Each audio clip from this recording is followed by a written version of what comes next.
Pues damos gracias a Dios por todas las cosas que el Señor ha hecho, hace y seguirá haciendo. Para el cristiano, en verdad es motivo de gozo, motivo de alegría, poder abrir su palabra, poder meditar en ella, porque es la palabra de Dios precisamente nuestro alimento.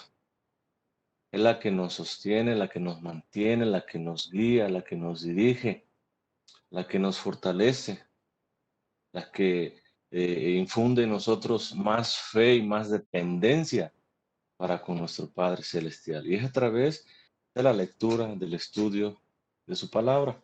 Y en estos momentos vamos a meditar en ella. Confiamos en que Dios está en control de todas las cosas, en que Dios es el que va a usar su palabra en estos momentos para su propósito, para su voluntad en nuestras vidas y en la vida de todo creyente, en la vida de todo aquel que abraza la fe del Hijo de Dios. Dice el verso número 1 del capítulo 13. Gracias a Dios que ya estamos en el capítulo 13 ya, increíble. Dice el verso 1: me paré sobre la arena del mar y vi subir del mar una bestia que tenía 7 cabezas y 10 cuernos, y en sus cuernos 10 diademas, y sobre sus cabezas un nombre blasfemo. Dice la palabra de nuestro Dios: me paré, dice, sobre la arena del mar. Al leer esta pequeña parte de o la primera parte de este versículo número 1, surge una pregunta. Y esa pregunta es: ¿quién es el que se paró sobre la arena del mar? ¿Es el dragón, es decir, Satanás, quien se para sobre la arena del mar? ¿O es el mismo Juan, el apóstol, quien se para sobre la arena del mar? Les comento algo. Los mejores o los más antiguos manuscritos griegos, o los manuscritos más fieles al original, traducen esta primera parte como él estaba de pie sobre la arena del mar. De esta manera lo traducen estos manuscritos. Nunca o en ninguna manera lo traducen como yo estaba parado sobre la arena del mar. Entonces, al tomar esa traducción, que es fiel al original, podemos nosotros deducir con toda facilidad, y tomando en cuenta también el contexto anterior del capítulo número 12, que es el mismo dragón quien se para a la orilla del mar. Y dice Juan: y vi subir del mar una bestia. En estos momentos, Juan dice, que sube de las profundidades del mar una bestia. La palabra bestia se traduce como animal peligroso o como fiera salvaje, así se traduce. Entonces Juan está viendo en estos momentos, cuando el dragón está parado a la orilla del mar, Juan está viendo en estos momentos también precisamente del mar, que sube una bestia, un animal peligroso, un animal salvaje, oigan, dispuesta a destruir y a matar al pueblo de Dios. Dice Juan que tenía 7 cabezas y 10 cuernos. Y notemos, y en sus cuernos dice 10 diademas. A diferencia de Satanás, como veíamos en el capítulo anterior, Satanás en sus cabezas tenía diademas en cada una de esas 7 cabezas. Aquí esta bestia dice que tiene 10 diademas en sus 10 cuernos. Y esto nos indica que esta bestia está subordinada o que depende o está a la orden o al mandato de quién, del dragón mismo.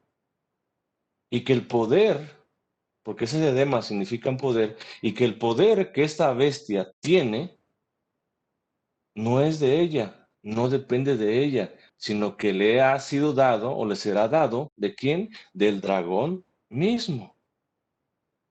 Dice, y sobre sus cabezas un nombre blasfemo. Ahora, recordemos, hermanos, que Satanás o el dragón o la serpiente antigua ha sido derrotado o ha fracasado en cada uno de sus intentos de matar a Jesús. Recordemos que es la mujer que está embarazada en el capítulo número 12, quien va a dar a luz un niño varón, que es Jesús mismo. Y Satanás está allí al acecho, ¿para qué? Para matar a Jesús. Pero Satanás es derrotado. Satanás fracasa en su intento de matar a Jesús y también fracasa o es derrotado en su intento de acabar y de matar a la iglesia de Jesús. Ahora, ¿qué hace Satanás? En este capítulo 13, busca ayuda. Y podemos ver que aparece primeramente una bestia que sale del mar. Oigan, para perseguir y para dar muerte a quién, a la iglesia del Señor, al verdadero creyente. Oigan, y no se detendrá hasta lograrlo. Allá en el capítulo 11 de Apocalipsis, en el verso 7,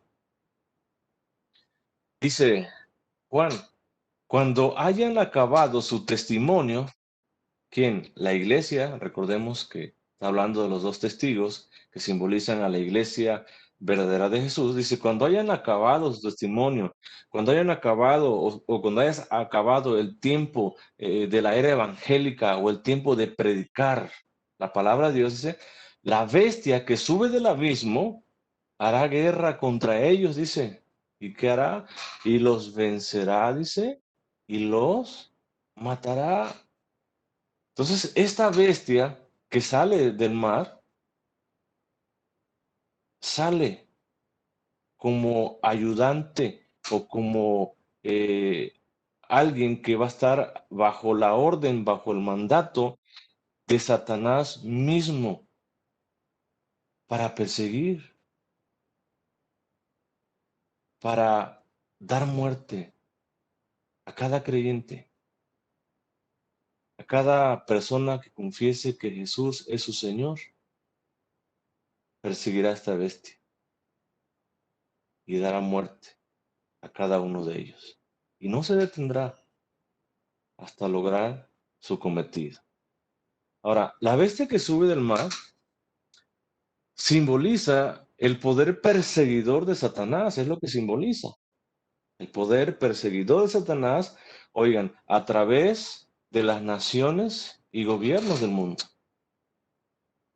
Satanás, a través de esta bestia, entonces utiliza o estará utilizando a las mismas naciones, estará utilizando a los mismos gobiernos. ¿Para qué? Para perseguir y para dar muerte a la iglesia del Señor.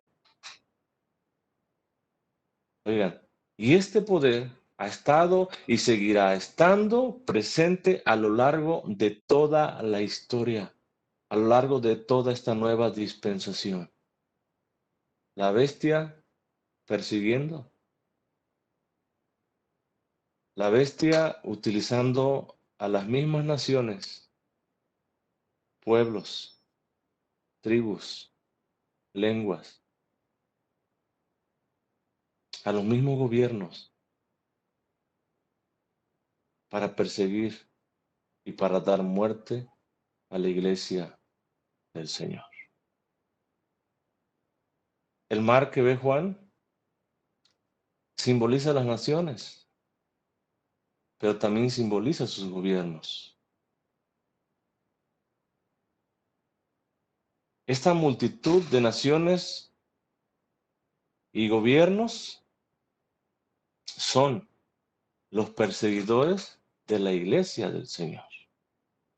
O son las personas que Satanás mismo, a través de esta bestia que sube del mar, estará utilizando. ¿Para qué? Para perseguir, para dar muerte a la iglesia, a los creyentes del Señor.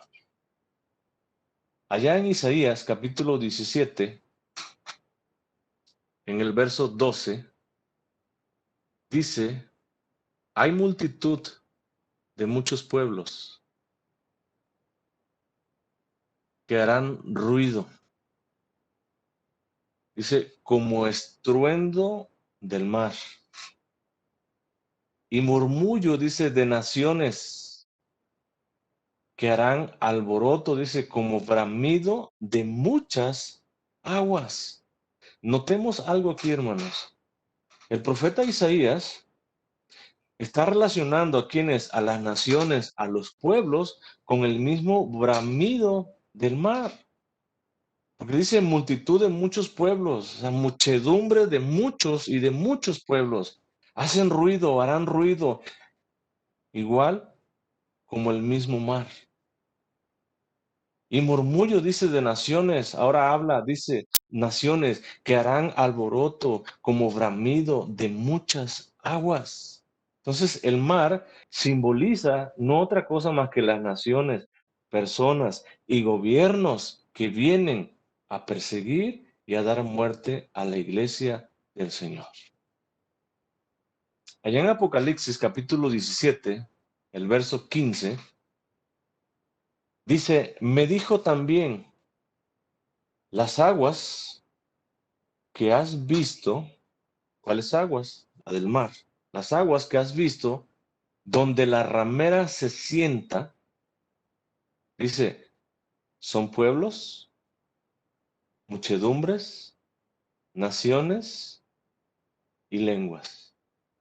Entonces, este mar que ve Juan, de donde sale esta bestia, son las naciones, son los pueblos, son las muchedumbres, son las lenguas, pero también son gobiernos que Satanás utiliza y seguirá utilizando a lo largo de toda la historia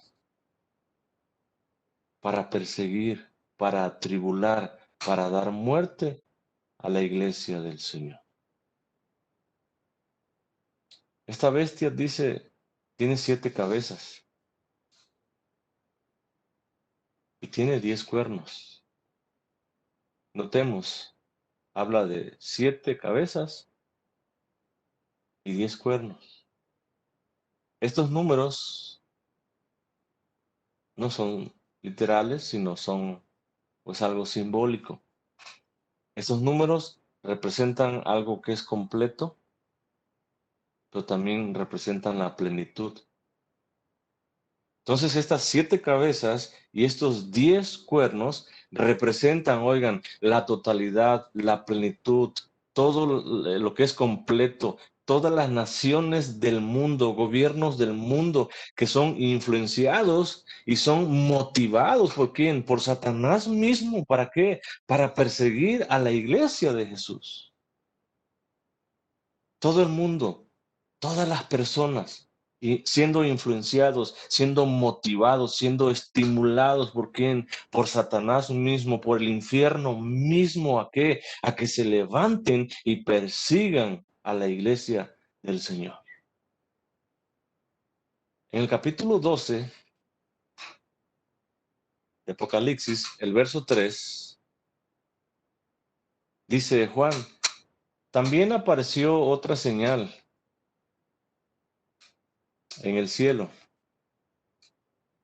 He aquí, dice, un gran dragón escarlata que tenía 7 cabezas y 10 cuernos, y en sus cabezas 7 diademas. Notemos, que es Satanás mismo, quien está detrás de quién, de esta bestia que ve Juan. Es Satanás mismo quien manipula, quien gobierna, quien dirige a esta bestia para sus propios fines. Y esos fines es destruir, es matar a la iglesia del Señor. Ahora, Juan también habla de nombres blasfemos. El término de nombres blasfemos es una declaración del culto al César, donde el César, o recordemos que el César se proclamaba como Señor, pero también se proclamaba como Dios. Oigan, y todos eran obligados a decir, a pronunciar que César era el Señor y que también era Dios, a excepción claramente de los cristianos, que tenían como Señor y Dios a quién, a Jesús. Y preferían ellos ser martirizados, preferían ser ejecutados, preferían ser quemados vivos, en lugar de negar su fe, en lugar de decir que César era el Señor. Oigan, ¿qué tipo de fe? Permanecer fiel aún que te cueste tu propia vida. Eso habla de fe, eso habla de amor, eso habla de una entrega total, no parcial, a nuestro Señor Jesucristo. Y sus discípulos de este tiempo que se está escribiendo precisamente el Apocalipsis, es lo que estaban padeciendo. Ellos estaban sufriendo precisamente esto. Ellos eran atribulados por esta bestia que sale del mar. Esta bestia que utiliza a las naciones, que utilizaba a los mismos gobernadores, a los mismos emperadores, a proclamarse Dios, a proclamarse Señor. Y aquellos que no reconocían eso eran atribulados, martirizados, ejecutados, eran muertos. Y allí estaban los discípulos de Jesús, manteniéndose siempre firmes delante del Señor. Allá en Primera de Corintios, capítulo 12, verso 3, dice el apóstol Pablo: por tanto, os hago saber que nadie, dice, que hable por el Espíritu de Dios, llama anatema ¿a quién? A Jesús. Nadie, dice. Nadie que ha experimentado esa regeneración, nadie que proclama el mensaje de Dios siendo inspirado, siendo dirigido, guiado por el Espíritu de Dios mismo, dice nadie y nadie puede llamar anatema a Jesús, es decir, puede maldecir a Jesús. Y nadie es nadie. Ahora, llamar anatema a Jesús no es necesariamente a través de palabras. Maldecir a Jesús no es tal vez a través de tu boca, sino a través de tus actos también, a través de tu testimonio. Cuando le negamos o cuando le damos el honor que solo merece nuestro Señor a otra persona, a otra cosa, estamos llamándole anatema a Jesús. Porque toda la gloria, todo el honor es de nuestro Señor Jesucristo y de nadie más.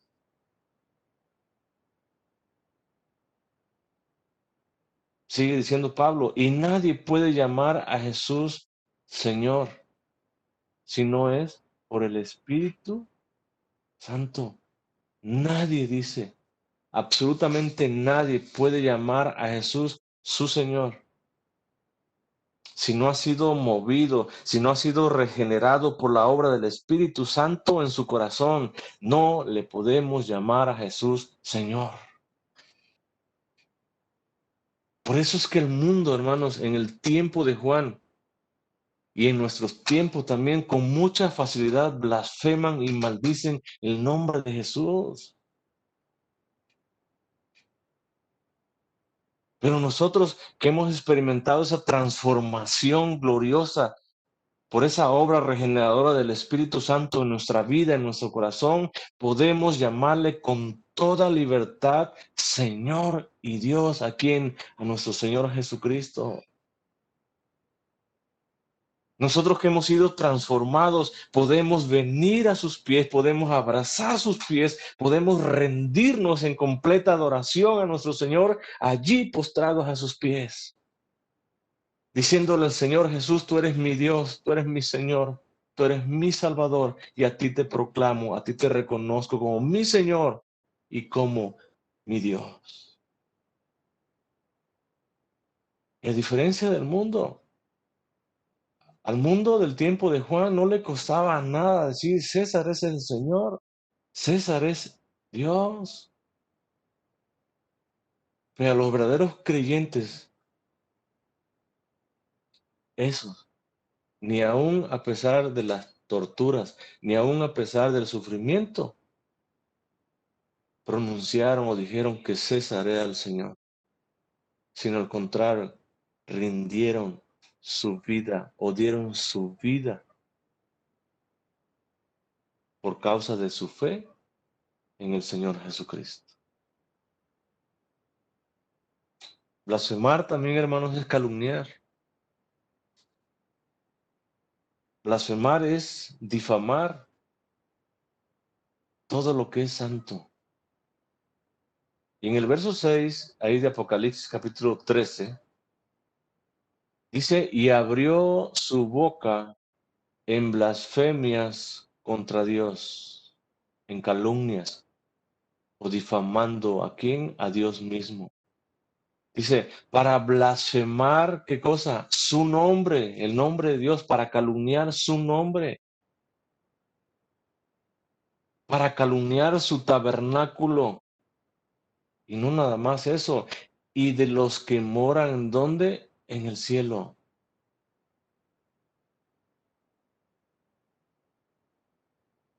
¿Con qué facilidad, hermanos? Hoy en día. Y a cada momento, cada instante, el mundo entero blasfema el nombre de nuestro Dios. Calumnia el nombre de nuestro Dios. Difama el nombre de nuestro Dios. Y no nada más el nombre de Dios, su iglesia, sus hijos, su creación misma. Es calumniada, es difamada, es blasfemada. Oigan, como una obra de esta bestia que sube del mar, que Satanás está usando, está manipulando para sus propios fines, para sus propios propósitos. Dice el verso 2 del capítulo 13. Y la bestia dice que vi era semejante, era similar a un leopardo. Dice Juan, está observando a esta bestia que ha salido ya para estos momentos del mar, que era semejante, que era parecida, que era algo similar a un leopardo. Y si analizamos nosotros este animal, un leopardo, por decir algo, es un animal feroz, primeramente, que desgarra con sus garras, con sus colmillos su presa. Una vez que agarran, una vez que atrapan a su presa, muy difícil que se llegue a soltar la presa. Pero también es ágil. Este animal, estaba yo hace un momento investigando acerca de este animal y es sorprendente que dice que en cuestiones de segundos alcanza una velocidad de 60 kilómetros por hora. Oigan, ¿a dónde le podremos correr? ¿O a dónde le podrás correr para escapar de esta bestia, de este animal? Y esta bestia está lista, está presto ¿para qué? Para lanzarse sobre su víctima, para hacerla pedazos, para despellejarla. Está lista. Allá el profeta Oseas, en el libro de Oseas, capítulo 13, verso 7, dice la palabra de Dios: por tanto, yo, dice, seré para ellos como león. Está hablando el Señor. Dice que Dios mismo será para su pueblo como un león. Pero también se compara, dice Dios, como un leopardo seré, dice. Y en el camino, dice, los acecharé. Otra característica de este leopardo o de este animal es que acecha. Es decir, que es paciente. Oigan, que no tiene prisa, que espera el momento preciso, el momento oportuno. ¿Para qué? Para lanzarse sobre su presa. No lleva prisa, porque él sabe que siendo paciente y esperando el momento adecuado, el momento oportuno, oigan, saldrá triunfante sobre su presa. Es sorprendente, ¿no? Pero también Juan dice que esta bestia que él ve, dice, tiene sus pies como de oso.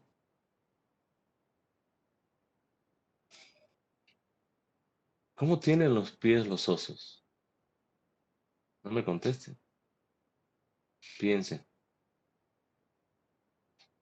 Están llenos de garras, son pies pesados, son pies que aplastan y con sus garras desgarran a su presa, desgarran la carne de su presa. En otras palabras, es un animal totalmente peligroso, totalmente letal. Dice también ahí mismo Oseas, en el capítulo 13, el verso 8, dice, como osa que ha perdido los hijos, los encontraré. No sé cuántas veces hemos visto programas de estos, vamos a llamarle educativos, porque son educativos, en donde salen estos animales, la vida, cómo se alimentan, todo relacionado con ellos. Pero cuando un osesno se pierde de su mamá, oigan, la mamá se pone furiosa y los empieza a buscar. Y dice, como una osa que ha perdido los hijos, los encontraré. Es decir, no se cansará de seguirte, de buscarte, de olfatearte hasta que te encuentre, dice. Y cuando te encuentre, dice, te desgarrará con esas garras, con esos pies, con esas manos llenas de afiladas uñas. Dice que te va a desgarrar las fibras de su corazón, dice, y allí los devoraré, dice, como león, fiera del campo, dice, los despedazará. Oigan, con sus pies desgarran y despedazan la carne de sus víctimas. Y así está comparando Juan, dice, y sus pies de esta bestia que sale precisamente del fondo de esa mar, es como un oso que encontrará a su víctima, que la va a olfatear. Oigan, estos animales se paran sobre sus dos patas para percibir el aroma, el olor que viene mezclado entre el viento. Y ellos pueden detectar a kilómetros el olor de algo o de alguien. Y dice que este animal, esta bestia que tiene pies como de oso, es lo que hará, va a olfatearte, va a buscarte y te va a encontrar y cuando te encuentre te va a desgarrar, te va a despedazar. Porque eso es lo que Satanás quiere hacer con quién, con la iglesia del Señor.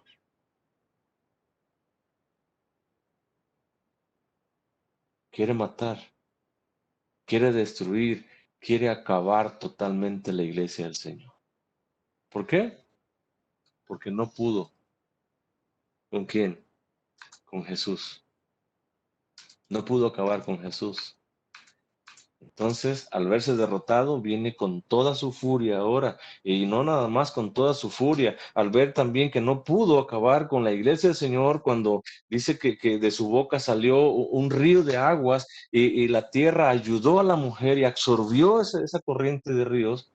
Cuando él vio también ese fracaso, se fue con quién, con la simiente de la mujer. Y cuando se ve derrotado, él acude ahora sí a pedir ayuda, a buscar ayuda y busca primeramente esta bestia que sale del mar, que simboliza qué cosa, las naciones y los gobiernos mundiales, quienes va a utilizar para su provecho, para su propósito. Sigue diciendo Juan, dice, y su boca, la boca de esta bestia que sale del mar, dice como boca de león. Notemos, dice que esa bestia tiene una boca como una boca de león. Ahora, ¿cómo es una boca de león? ¿De qué manera podemos diferenciar una boca de un león de las demás animales o de las demás fieras? Un león, ¿qué es lo que hace? Ruge, primeramente. Y en ese rugido, o ese rugido infunde miedo, infunde terror. Esa boca destroza y con mucha facilidad esa boca o la boca de un león destroza agarrando a su presa. Allá el salmista en el Salmo 17, verso 12, dice, son como león que desea hacer presa, que desea arrancar, se traduce de esa manera, que desea ese león arrancar a tiras, a pedazos, que desea desgarrar, que desea despedazar, dice. Dice, y como leoncillo, como cachorro de león, que está en su escondite, en su escondedero, está oculto. Entonces podemos ver también aquí, según el salmista, dos cualidades, dos características de un león o de la boca de un león. Y dice que la primera es, la cualidad que tiene en su boca es que arranca a tiras, desgarra a pedazos a su presa, pero también es un animal que se esconde, es un animal que permanece oculto. ¿Para qué? Para cazar, para estar al acecho de quién, de su presa, y ver el momento oportuno, el momento adecuado para lanzarse sobre de ellas. Y de esa manera no fallar. Un texto muy conocido también por todos nosotros, Primera de Pedro 5:8, dice el apóstol Pedro, sed sobrios, o estén alertas, y velad, manténganse despiertos, dice el apóstol, vigilen. ¿Y da el por qué? Da el por qué es necesario mantenerse alerta moralmente, o da el por qué también de mantenerse despierto, vigilantes siempre. Dice, porque vuestro adversario, es decir, vuestro oponente, y dice quién es nuestro adversario, quién es nuestro oponente, dice, es el diablo, el calumniador, Satanás. Dice, como león rugiente, dice, anda, dice, alrededor buscando a quien devorar. Y podemos ver aquí también precisamente otras cualidades de un león. Ruge, dice, pero también anda, dice, alrededor, anda acechando. ¿A quién? A su presa. ¿Para qué? No para acariciarla, sino para devorarla, para comérsela. Por eso es que Pedro invita a todo creyente verdadero, y es una invitación también a cada uno de nosotros, a que nos mantengamos alertas, a que nos mantengamos despiertos, vigilantes. ¿Por qué razón? Porque nuestro oponente, que se llama el diablo o Satanás, anda como un león, anda alrededor de cada creyente, anda alrededor de ti, anda alrededor de mí, y anda buscando la manera, está buscando el momento oportuno, el momento propicio para lanzarse sobre ti. Sigue diciendo Juan, y el dragón,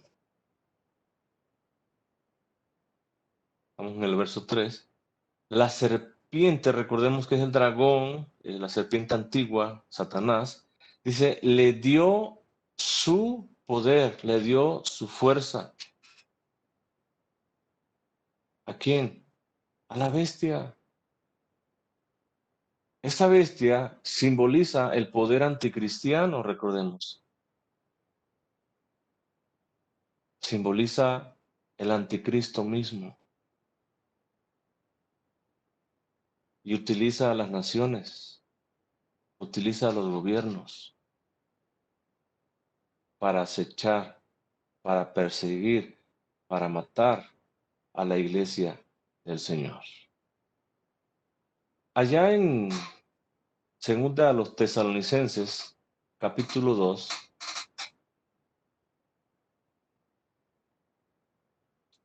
el verso 7 dice, porque ya está, dice, en acción el misterio de la iniquidad.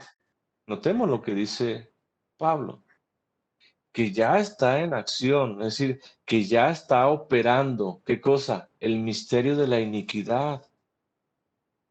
El anticristo mismo, la bestia misma que Juan ve que sale del mar, dice, ya se encuentra operando.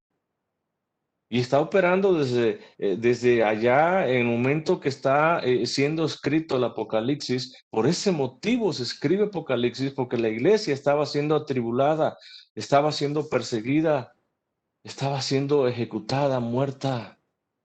Por esa razón se escribe. Ya está, dice, este ministerio o este misterio de la iniquidad, dice, ya se encuentra en acción, ya está operando. Dice, solo que hay quien al presente lo detiene, hasta que él a su vez se ha quitado de en medio. Recordemos, y todavía recuerdo una clase hace algo de tiempo que veíamos acerca de esta parte, que hay algo que detiene al anticristo para que se manifieste. Y si no recuerdan qué es ese algo, vayan a sus apuntes porque no se los voy a decir. El verso 8 dice, y entonces se manifestará aquel inicuo cuando sea quitado esto que lo detiene. Se manifestará en su plenitud, en su totalidad. ¿Quién? El anticristo, la bestia misma esta, a quien el Señor dice matará con el espíritu de su boca y destruirá con el resplandor de su venida, dice el verso 9. Inicuo, cuyo advenimiento o cuya venida es por obra de quién? De Satanás mismo. Aquí vemos que esta bestia aparece por una invocación o por un llamado que le hace Satanás mismo, pidiéndole ayuda, pidiéndole de su apoyo. Y dice, esta aparición de esta bestia, de este hombre inicuo, es una obra de Satanás. Y dice, con gran poder y señales y prodigios mentirosos. Notemos, prodigios, milagros, señales mentirosos que tendrá esta bestia, que el dragón mismo, dice, le dio su poder. Entonces, el poder de esta bestia, hermanos, no viene de ella misma, sino que viene de Satanás mismo. Él es quien le da todo su poder. Pero no nada más le da su poder, dice Juan, le da también su trono. Un trono que no se limita a un lugar permanente. Ese trono en donde esta bestia se sienta o donde esta bestia mora es el que recibe de parte de Satanás mismo. Pero también le da, dice, grande autoridad. ¿Quién? Satanás a esta bestia. Le da grande fuerza, le da grande poder.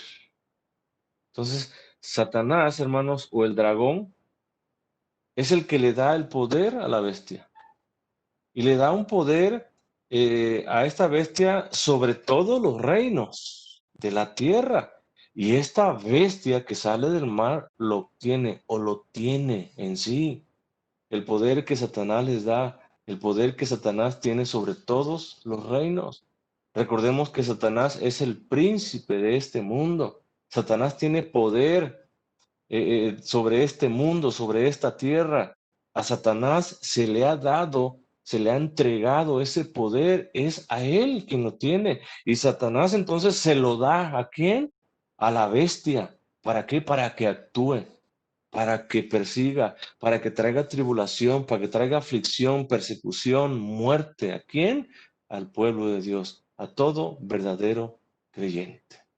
Allá en Lucas, capítulo 4, verso 5, allá cuando recordemos que Satanás eh, quiere tentar a Jesús, dice verso 5, y le llevó, ¿a quién le llevó? A Jesús mismo, recordemos, el diablo, ¿a dónde? A un alto monte.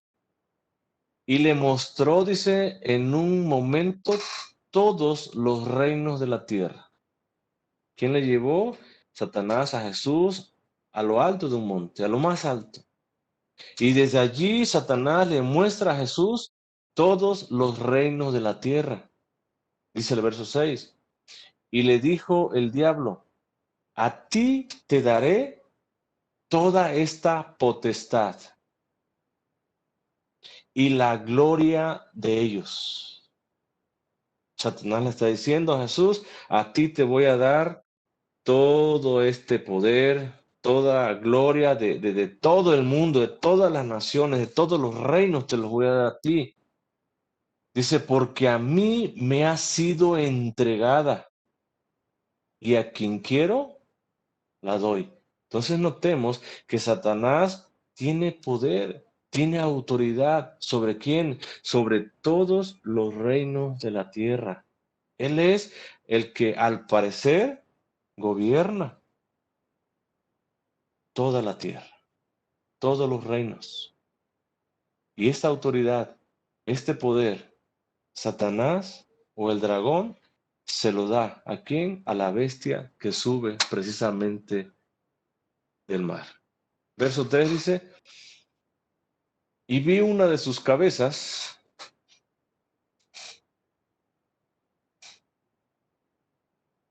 recordemos que tenía 7, dice, vi una de sus cabezas como herida de muerte, pero su herida mortal, dice, fue sanada. Y se maravilló, se admiraron, se asombraron. ¿Quiénes? Toda la tierra, dice, en pos o detrás de la bestia. Quiero enfatizar algo aquí. Todos aquellos, dice, de toda la tierra, no incluye cristianos, ¿sí? Son los incrédulos. Ellos son los que se maravillan. Ellos son los que quedan fascinados, asombrados, cuando esta bestia es sanada de esa cabeza, la cual fue herida. Y al ser maravillados, al ver con asombro esa obra, ese milagro que sucedió en ella, dice que van detrás de la bestia, le siguen a la bestia. Ahora, las 7 cabezas simbolizan 7 imperios anticristianos. Y tenemos este contexto posterior allá en el capítulo 17, el verso 9. Es lo que simboliza estas 7 cabezas, 7 imperios o 7 poderes anticristianos. Notemos el número 7 nuevamente. Totalidad, plenitud, todos los imperios de la tierra anticristianos están aquí representados en estas 7 cabezas de la bestia. Dice el verso 9 del capítulo 17, esto para la gente que tenga sabiduría. Dice, las 7 cabezas son 7 montes sobre los cuales se sienta la mujer. Verso 10. Y son 7 reyes, es decir, son 7 imperios. 5 de ellos han caído, uno es, y el otro aún no ha venido. Y cuando venga, es necesario que dure breve tiempo. Una de estas cabezas recibió, notemos, una herida de muerte, pero fue sanada. Esto significa, hermanos, que uno de esos 7 imperios que perseguían, que atribulaban y que daban muerte a la iglesia del Señor, dejó por un momento de hacerlo. Tuvo, vamos a llamarle una pausa, tuvo un tiempo en el cual se detuvo y dejó de perseguir a la iglesia. Pero después de esa pausa, después de ese tiempo, después de ese momento, después de eso que fue algo temporal nada más, siguió haciendo lo mismo, siguió persiguiendo con todo poder, siguió persiguiendo, atribulando, matando a la iglesia del Señor. Ahora, Hendrickson comenta, haciendo alusión al Imperio Romano, que es el que estaba en esos momentos, de alguna manera, en todo su poder, en todo su esplendor. Cómo el emperador Nerón, ¿sí?, perseguía con todo a los cristianos, cómo daba muerte a los cristianos. Pero de repente se suicidó y vuelve todo a la calma, a la normalidad. Pero después de un tiempo se levanta otro emperador, Domiciano, oigan, y continúa esa persecución. Es una posible explicación. Si queremos tomarla, la podemos tomar. Lo que sí es cierto es que una cabeza, un imperio fue herido de muerte, pero de repente fue sanado nuevamente. El verso 4 del capítulo 13 dice, y adoraron. Esta palabra adoraron se traduce como postrarse, como reverenciar. ¿A quién? Al dragón, que había dado autoridad a la bestia. Y esta es la razón de la adoración hacia el dragón. por darle autoridad a la bestia que a la vez había sido sanada, se postraron, le hicieron reverencias, le hicieron culto a quién, al dragón. ¿Quién lo hizo? El mundo entero de incrédulos, no los cristianos, no el cristiano fiel, no el creyente verdadero, sino el mundo entero de incrédulos, aquellos que rechazan a Jesús. Oigan, aquellos que abrazan la mentira en lugar de la verdad. Y aunque conocen la verdad, que la verdad se llama Cristo Jesús, Él es la única verdad, ellos prefieren la mentira y abrazan la mentira y se postran y hacen reverencia. ¿A quién? Al dragón mismo que es la mentira. ¿Quién es este mundo de incrédulos? Aquellos que llevan una vida inmoral, una vida de pecado. Aquellos que saben que su destino es una muerte eterna allá mismo, en el mismo infierno, en lugar de llevar una vida en santidad, una vida agradable delante de Dios. Estos dice que adoraron al dragón. Estos dice que se postraron, se humillaron delante del dragón. Cuando nosotros sabemos que toda la adoración, toda reverencia, toda gloria es de nuestro Señor Jesucristo, quien murió por nosotros, para darnos vida, para darnos salvación. Él es el único que merece toda gloria, honra y alabanza. Él es el único en el cual tú debes o puedes postrarte y abrazar y besar sus pies. Oigan, así como lame, dice el perro, la mano de su amo, así postrarnos, abrazar y besar los pies de nuestro Salvador. Pero el mundo incrédulo desecha esta verdad y abrazan la mentira y se postran y adoran al dragón. Y vemos una doble adoración. Sigue diciendo Juan, y adoraron a la bestia. Se postraron también hacia la bestia. Le hicieron reverencia. Le hicieron un culto a quien, a la bestia. Igual que lo habían hecho con el dragón. Y parte de esa adoración vienen o surgen dos preguntas. ¿Quién dice como la bestia? Y esta palabra como quiere decir quién es similar o quién se parece o quién es semejante a la bestia, dice. ¿Quién decían? La multitud de incrédulos que abrazan la mentira.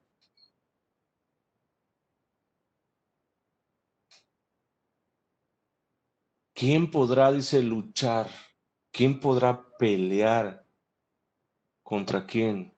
Contra la bestia. La respuesta a estas dos interrogantes es más que obvia. Nadie.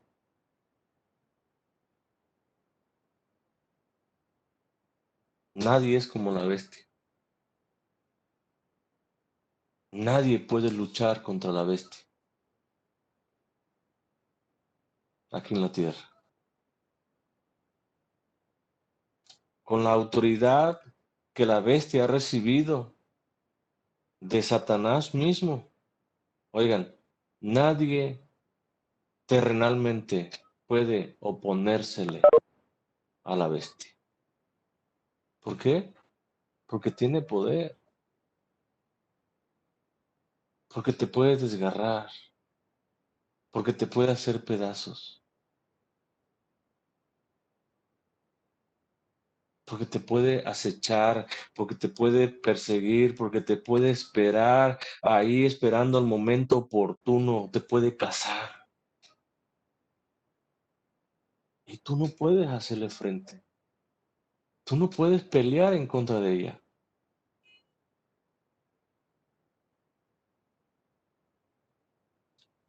En el verso 7, hermanos, del mismo capítulo 13, dice, y se le permitió, ¿a quién? A la bestia. Hacer guerra, dice, ¿contra quiénes? Contra los santos. ¿Quiénes son los santos? Los creyentes. La iglesia de Jesús. Aquel que se humilla y se postra y adora al que vive por los siglos de los siglos. A Él. Y solamente a Él le da toda la gloria, honra y alabanza. Estos son los santos. Dice, se le permitió, notemos, se le permitió. Se le concedió un permiso. Entonces podemos deducir que esta bestia, aún teniendo todo ese poder, o con todo ese poder, oigan, no se gobierna sola, no se manda sola, sino que obedece órdenes, no tan solamente de Satanás, sino de alguien más poderoso. Se le permitió, dice, hacer guerra contra los santos. Y no nada más guerra, dice, sino también vencerlos. También se le dio, dice, autoridad, notemos, se le dio autoridad sobre toda tribu, pueblo, lengua y nación. Ahora, Dios, hermanos, y nadie más que Dios es quien está en control de todas las cosas. Dios es el que le permite a esta bestia, con estas cualidades que esta bestia tiene de destrucción, Dios le permite en su decreto permisible, en su soberanía, le permite que guerree contra los santos y que los venza. Es Dios mismo. Esta victoria de la bestia depende de Dios o depende de Dios, no de ella. Y se le permite y se le da autoridad, se le da poder sobre todas las naciones, sobre todos los creyentes. Pero Dios es el que está en control de todas las cosas. Oigan, y nada, pero nada sucede sin su consentimiento. Nada. Por eso toda la gloria, hermanos, toda la alabanza es a nuestro Dios. Por eso el creyente verdadero vive confiado bajo esas alas, bajo esas plumas de Dios mismo, porque allí encontramos seguridad, allí encontramos refugio, ahí encontramos fortaleza, ánimo, consuelo. Todo lo encontramos debajo de esas alas de nuestro Señor. Todo. Allí estamos seguros. Y si algo nos acontece, hermanos, es porque Dios así lo ha determinado. La gloria es a nuestro Dios, hermano. Recordemos que aún la muerte, hermanos, aún la muerte es un instrumento en las manos de Dios. ¿Para qué? Para llevarnos a su misma presencia. Démosle gracias a Dios.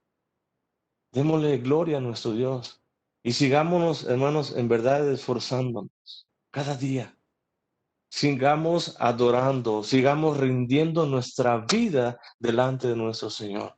Sigamos esforzándonos por llevar vidas consagradas, vidas santas delante de su presencia. Oigan, vidas que glorifiquen y exalten el nombre de nuestro Dios. Porque vendrán momentos difíciles, pero aún en medio de la adversidad, el creyente verdadero sigue confiando en su Señor y seguirá confiando. Quiera Dios, hermanos, que cada uno de nosotros, hasta el último momento de nuestra vida, sigamos confiando en nuestro Señor y que aprendamos a depender y a confiar totalmente en nuestro Señor. Porque si vivimos, para Él vivimos. Y si morimos, para Él lo hacemos. Sea que vivamos o que morimos, del Señor somos, hermanos. Dios les bendiga, hermanos. Amén.